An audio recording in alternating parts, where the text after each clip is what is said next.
पिछले लगातार 5 साल से ग्राउंड पे काम कर रहे थे। ममता जी के खिलाफ जो एक माहौल था वहां पे, उसको आगे बढ़ा रहे थे। उसका रिजल्ट हमें देखने को मिलेगा कि निश्चित तौर के ऊपर ममता जी का आज एज अ मुख्यमंत्री आज आखिरी दिन होने वाला है। आज शाम होते होते उनको अपना रिजाइन एज अ मुख्यमंत्री देते हुए कल भारतीय जनता पार्टी को हैंडओवर करना पड़ेगा, जो मुझे हमें पूर्ण रूप से विश्वास है कि ऐसा होने जा रहा है।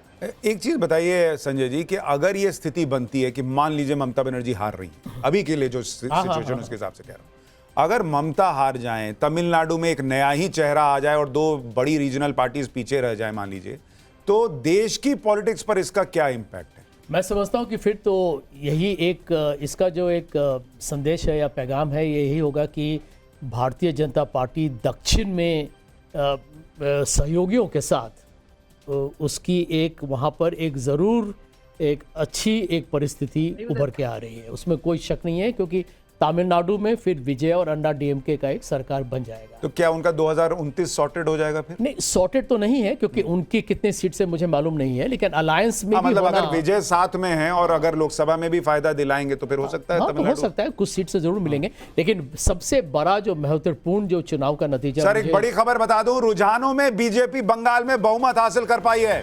147 सीटों पर अब बीजेपी आगे हो गई है। चूंकि एक सीट पर अभी फिर से चुनाव होना है, तो कुल सीटें 293 हो गई हैं और स्पष्ट बहुमत के लिए 147 सीटों की जरूरत थी, जो बीजेपी ने रुझानों में हासिल कर लिया है। 9:40 हुए हैं।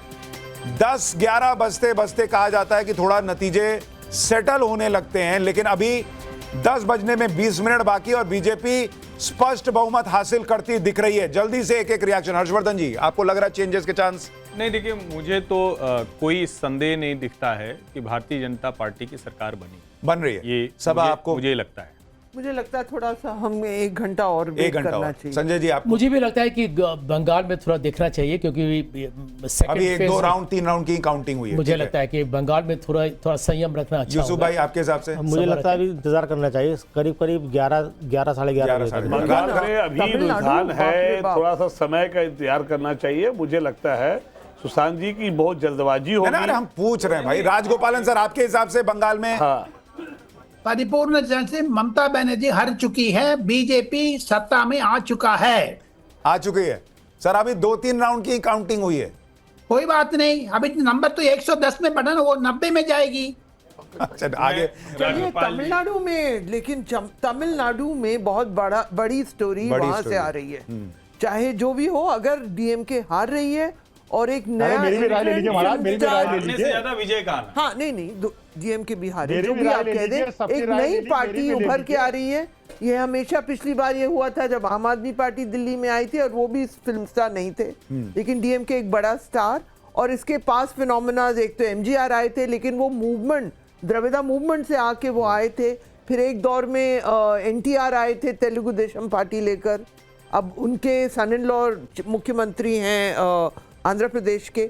तो साउथ में आंध्र प्रदेश और तमिलनाडु में इनका असर हो चुका है। तो अब एक फिल्म स्टार आ रहे हैं, तो इस पे हमें गौर करना पड़ेगा। तो यूसुफ भाई, अगर हाँ मैं आ रहा हूँ सर, आ रहा हूँ। राय ले लीजिए महाराज। हाँ आ रहा हूँ, आपसे राय लेने में डर लगने लगा है मुझे।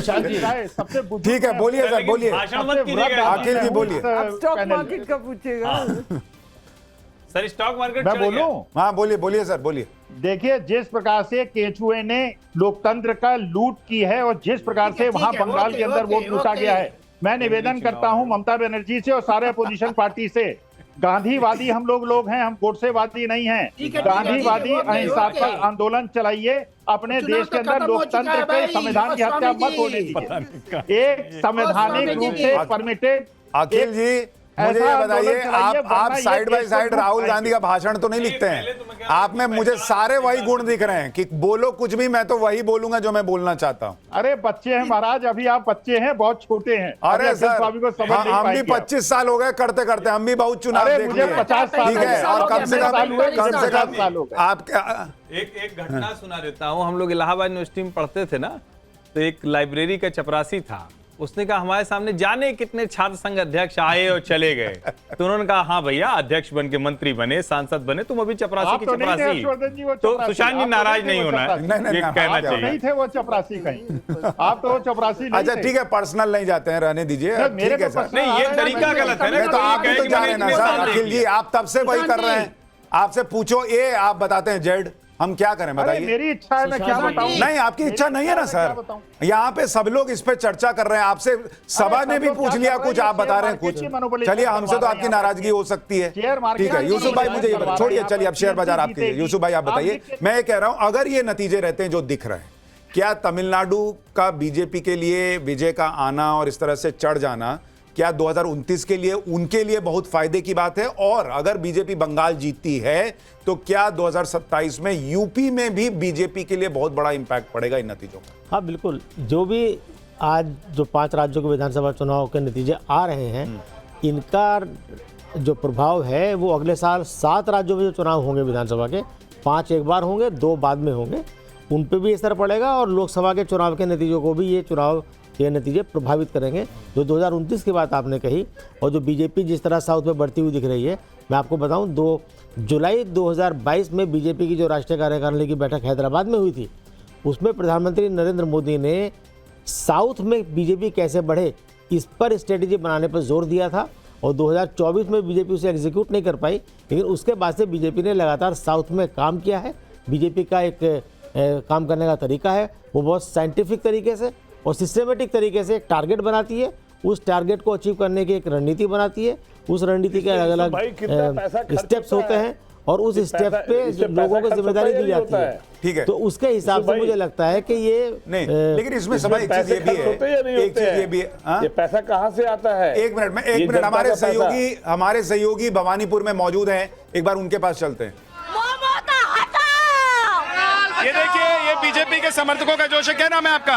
हमारा नाम राजकुमार सिंह है। मैं भवानीपुर विधानसभा से एक कर्मठ अपना योगदान देने के लिए बीजेपी में कर रहा हूं और बंगाल से इस निर्मम सरकार को हटाना ही हमारा लक्ष्य है और हम लोग जीत चुके हैं भवानीपुर से और पूरे अभी तो पहले राउंड की काउंटिंग चल रही है। हाँ, हमारा आगे ही रहेंगे हम लोग, थोड़ा बहुत ऊपर नीचे होगा, उसके बावजूद भी हम लोग जीत रहे हैं। 1 से 60-70 सीट हम लोग जीत रहे हैं। हमारे दादा शुभेंदु अधिकारी की अगुवाई में बीजेपी जीत रही है। ये देखिए, ये दावे हो रहे हैं अभी से और देखिए और भी जो पीछे कार्यकर्ता और समर्थक हैं वो क्या कह रहे हैं, जरा उनसे बात। विद्या, क्या आप मुझे सुन पा रहे हैं? एक बार पैच कीजिए उनको, तो पता चलेगा कि वहां पर कितने राउंड की काउंटिंग हुई है और बैलेट पेपर वाला नतीजा जो है वो बताया है कि नहीं बताया वो भी क्लियर होगा। लेकिन अभी खुद विद्या जो कह रहे थे उसमें उन्होंने कहा था कि 1 राउंड की काउंटिंग हुई है ईवीएम की, तो अभी बहुत अर्ली है। लेकिन क्योंकि अभी जैसा उन्होंने मनोज जी ने बताया था कि कई जगहों पर 27 राउंड की काउंटिंग होनी है और मिनिमम जो है वो 10 राउंड की काउंटिंग। बिल्कुल।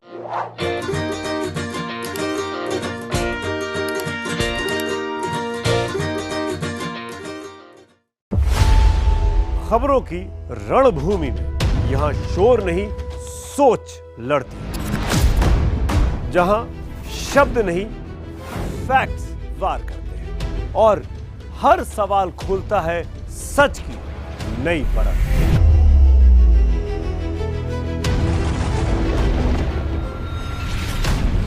चक्रव्यूह आपके अपने सुमित अवस्थी के साथ सोमवार से शुक्रवार शाम 6:57 पर टाइम्स नाउ नव भारत पर।